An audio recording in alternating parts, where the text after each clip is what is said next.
Hi, I'm Ian Thompson, and most of you will know me from the official Snoppa group. And some of you on there have been saying that you feel that there's a lack of instruction for using the Vmate. So I thought what I'd do is put together a few videos that kind of help you get started, help you understand all the settings, and perhaps get a little bit more out of it. So starting at the beginning, I'm sure your Vmate arrived in a box, something like this, which would have had not only your Vmate,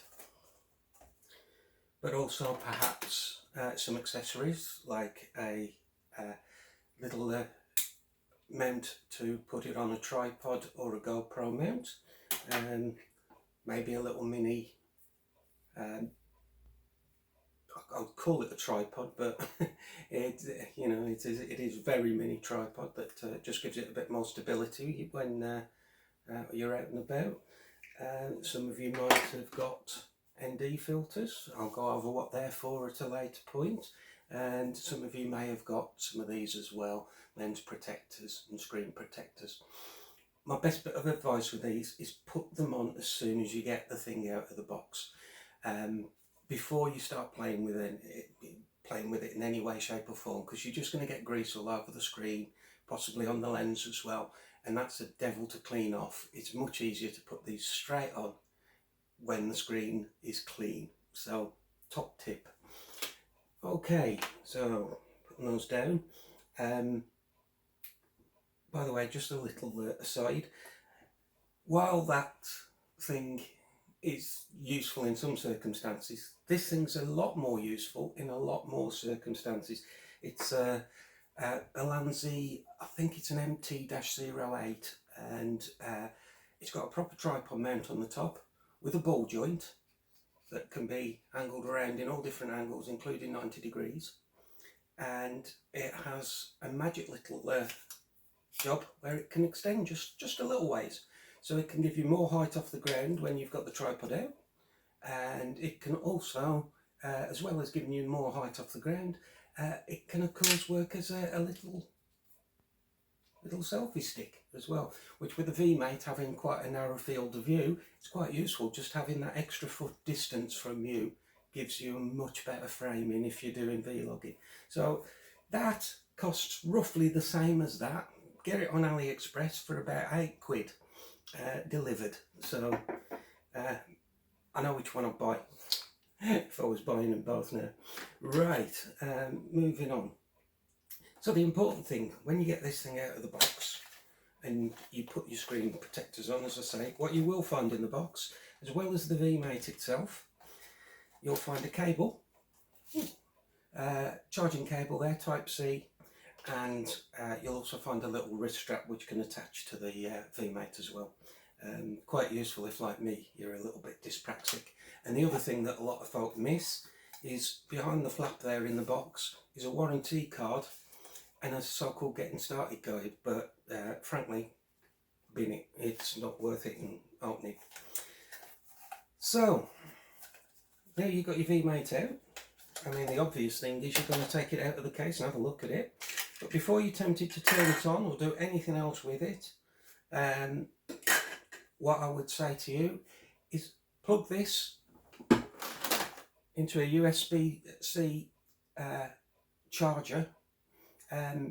Pick a high power charger if you've got one, something that's off a decent smartphone, and it will charge it a lot quicker. Don't try to charge it off the side of your PC. It's a very low current output from that, so it will take absolutely hours to charge. Much quicker if you charge it off a higher output charger. So get it on charge, leave it, don't be tempted to play with it in any way, shape or form. Wait until it's fully charged before you move on and do anything else. Okay, so my Vmate is fully charged. As you can see by the green LED there, it's on steady. When it's charging, that LED pulses on and off. So I know this is fully charged. I can disconnect the USB-C cable, and at this point I'm going to put in my SD card. Now, very fiddly little cover here over the SD card slot.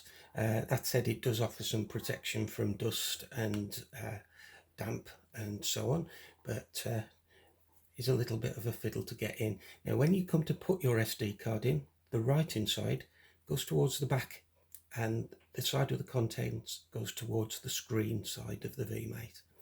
So be careful as you slide it in, because you can actually miss the SD card slot and get down the side of it.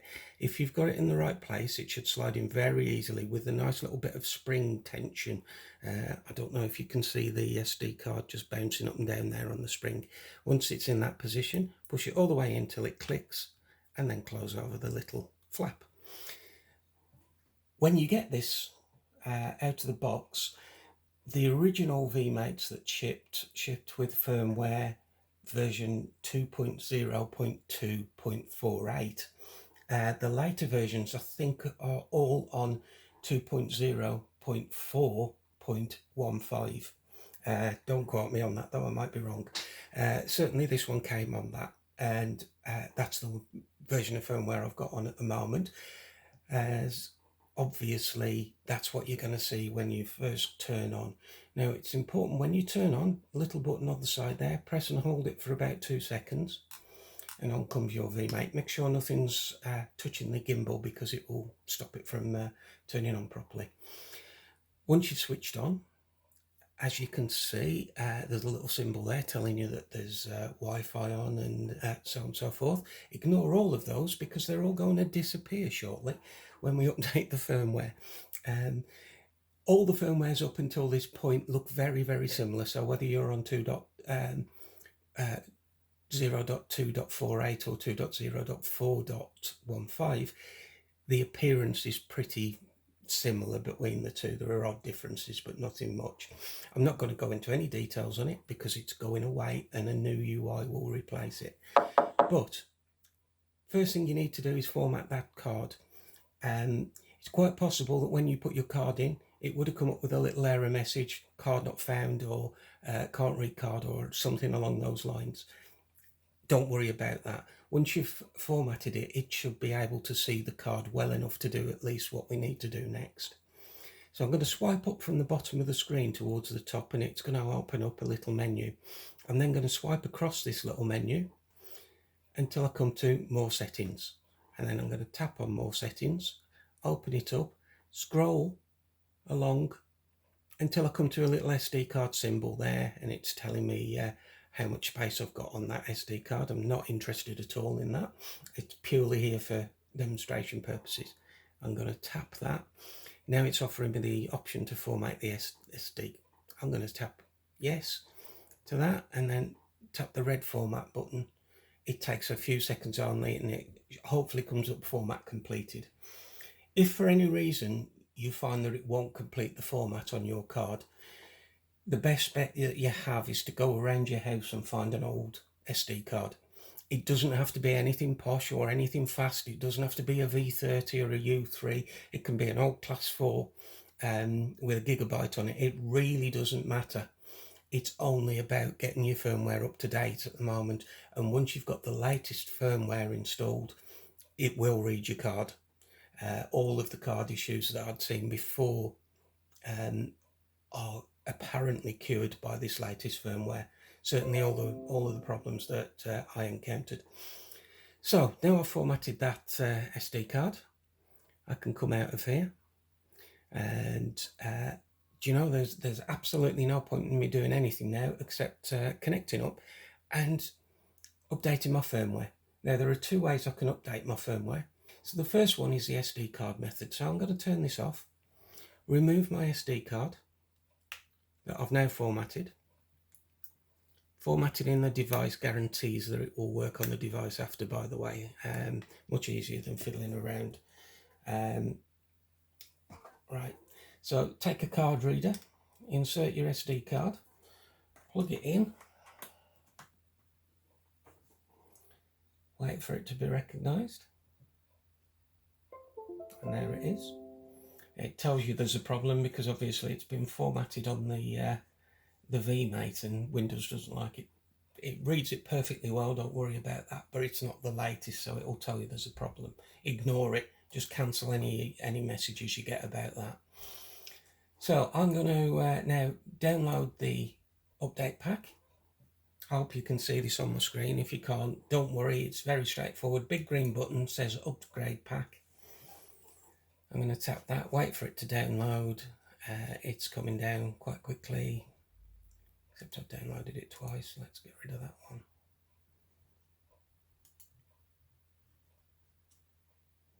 And there it is, it's done. So what I'm going to do is open that file, and it says FWPKT firmware packet, strangely enough. What I'm going to do is click on extract to all. I don't know what you do on an Apple Mac, I'm sure it's very similar. It will come up here and it'll say select a destination and extract files. You need to browse to your memory card, which for me is USB drive E, and click on where it says whatever your USB drive is. And what you'll probably see, because you've formatted this in the Vmate, it will come up with a DCIM folder in there. You want to just extract straight to that top level. Don't open the DCIM folder, just extract straight into the top level. So I'm going to select folder and click extract.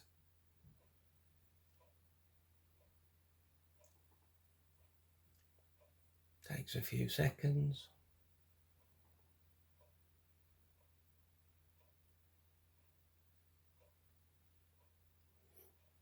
Now this will work even if you were getting error messages from your card once you'd installed it. Then don't worry about that. It will all be right after this, as long as it did the format part itself. So now I can see in the folder for my USB drive it says DCIM and FWPKT. That's exactly what I want. So I'm going to remove that now from the PC, take out the SD card, reinsert it into my Vmate. Make sure it's in the right place. It's springing, that's great. Click it till it's in. Close the little drawer, and then excuse me, and then if you watch carefully, when press and hold this for a couple of seconds, and then wait patiently, and there it goes. It doesn't start up straight away, so be patient. Hold that for 1.5 to 2 seconds, and then just be patient. Wait, watch the flickering light. This can take a couple of minutes to do, and once it's done it, you'll be right up to the latest version.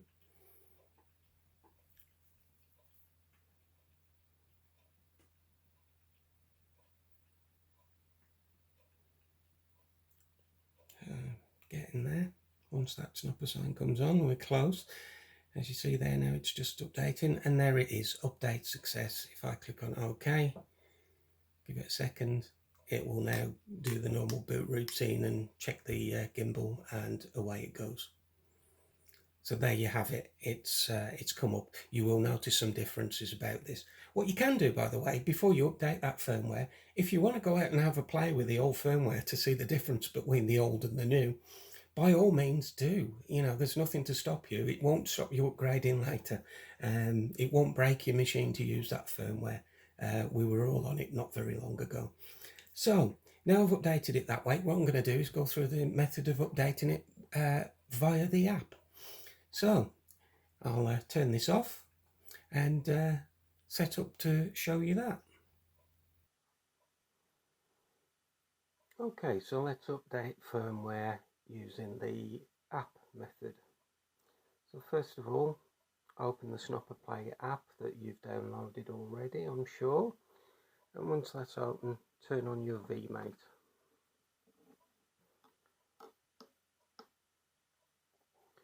Now, normally this will turn green after a few seconds, but you can shortcut by tapping on it. It beat me to it. There we go. Straight away, as you see, it's come up with a message saying it needs a firmware upgrade. A new version of the device firmware is detected. Upgrade firmware for full functionality. You then have the choice to cancel if you so desire. I'm not going to do that. I'm going to press upgrade. So straight away it goes into upgrading. And it takes a few seconds here. It's got to download the files and transfer them to the Vmate. So that's going on now as it goes along. So not quite as quick as the SD card method, but still reasonably quick.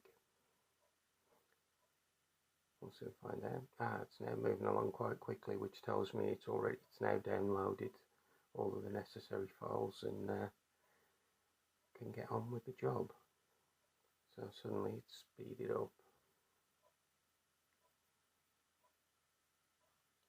To be fair, the cellular signal in here is not great, so it wouldn't have been getting a very fast connection.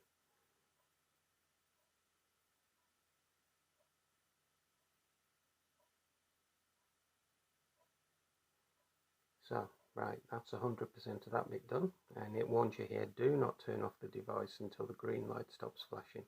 When the updating is completed, the green light will stop flashing and the device will reboot automatically. So there we go, we know we've got to wait now. Still flashing away. It's just cut off the connection to the app. There's a sign that things are getting there. If you have a look there, you can still see that the LED is flashing away. So we're still waiting on that to complete doing what it's got to do on the Vmate itself. And there it is. It's just just come up with the Snoppa logo. It's getting ready to reboot. A few more seconds. It's saying it's updating, and there it is. It says update success on the screen here. If you can see that. Update success, and you just need to tap OK. And it will restart the gimbal. So there we go, our app is updated.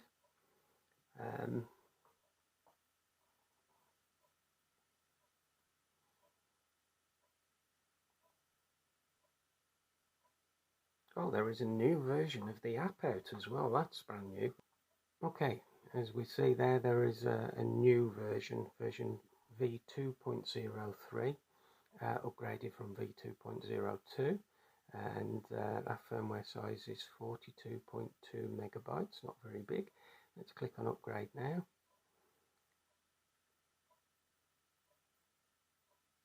Hopefully this shouldn't take too long. There we go, it's downloading now.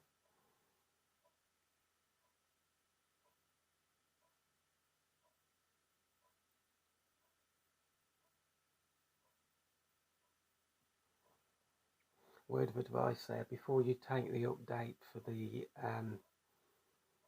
the app, because it will try to, if you connect it to your Vmate, it will try to do that update via cellular data, which of course, if you're short on data and want to preserve your allowances, you'd rather do it through Wi-Fi. Also, if you've got a poor connection to 4G, which I have here, you're better off being connected to Wi-Fi. So to make sure of that, make sure you turn off your Vmate and you're disconnected from your Vmate before you take that option to upgrade the app. And then you can do it over the air. You can download the APK from snoppa.com/Vmate, I believe it is. If you search down towards the bottom of the page there, you can download the firmware and the APK for the app. They're usually updated fairly quickly. It's well worth getting your hands on those, because they're always good if you want to roll back and have a play around like I have earlier. It's a useful thing to have. So hopefully there now, that is updated. Screen's gone black. Let's wake it up. And there we have it, it's already updated. And I will go through that and find out what the differences are, what's happened in there. Not for now. This was about updating your Vmate specifically, but there we go, the little bonus there, upgrading the app. Okay, so now you've seen how to do this via the app as well. If you have any problems with updating via the app, just go back to this failed update method and use that. It's pretty bomb-proof, that method. If you find your Vmate is misbehaving in any way after you've done an update, go do it this way. And sometimes your firmware updates get corrupted, and this way is much better. Also, to do it via the app, you have to have mobile data switched on. If you've got very little mobile data, you are much better off downloading it via your Wi-Fi and sticking it onto a memory card and doing it this way. So the choice is yours. It will come up automatically on the app, by the way, and tell you if you've got an update. So don't worry, it will remind you every time you switch on the app if there is an update. So you're not forced to actually do it there and then. You can click later and go away and do it offline if you prefer. Well, here we are. Hopefully you found some of that useful and informative. If you've any questions or comments, please pop them down below. I'll try and answer them myself as soon as possible. If you found it useful, you might want to subscribe, as in the next video I'll be looking at the controls, menus and options that are available on the Vmate itself and how you can use these to get better video footage. Hopefully I'll see you there. For now, goodbye.